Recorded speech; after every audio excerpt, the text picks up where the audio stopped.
Un mec débarque dans une banque avec un banilon sur la tête. Il lève les bras et annonce que c'est un braquage. Il tire un coup de feu au plafond pour confirmer. Tout le monde obtempère les mains en l'air. Ensuite le braqueur sort une grenade de sa poche. Il essaie d'arracher la goupille avec les dents, et déchire son banilon d'un coup. Son visage est entièrement démasqué. Bon tant qu'il est là. Autant aller jusqu'au bout. Il balance un sac à main vers le caissier. Ça rentre pas, il le relance sans paniquer. Et il ordonne au caissier de remplir le sac de billets. Sinon il le descend. Le caissier fourre l'argent dans le sac. Et appuie discrètement sur le bouton d'alarme. La police reçoit l'alerte. Et se déploie en vitesse pour coincer le braqueur.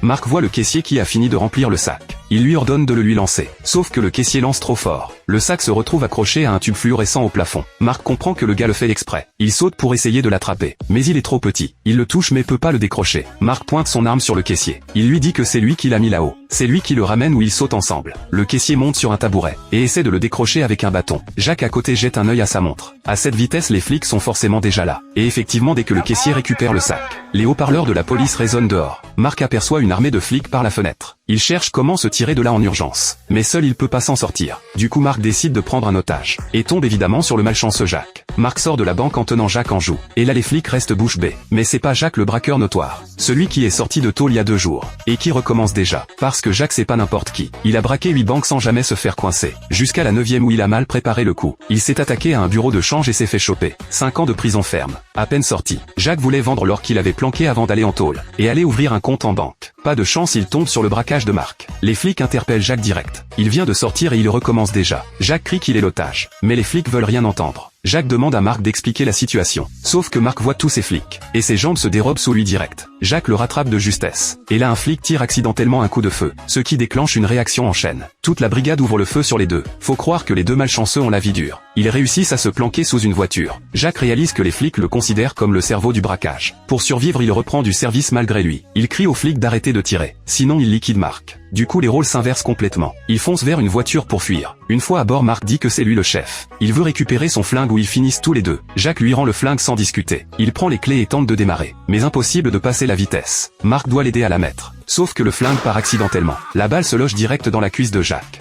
Jacques regarde ce boulet avec des yeux ronds, et écrase l'accélérateur pour se tirer de là. Sauf qu'à mi-chemin Jacques perd tellement de sang qu'il a la tête qui tourne. Il envoie la voiture dans un fossé sans faire exprès. Mais les deux évitent miraculeusement la patrouille de flics qui les pourchasse.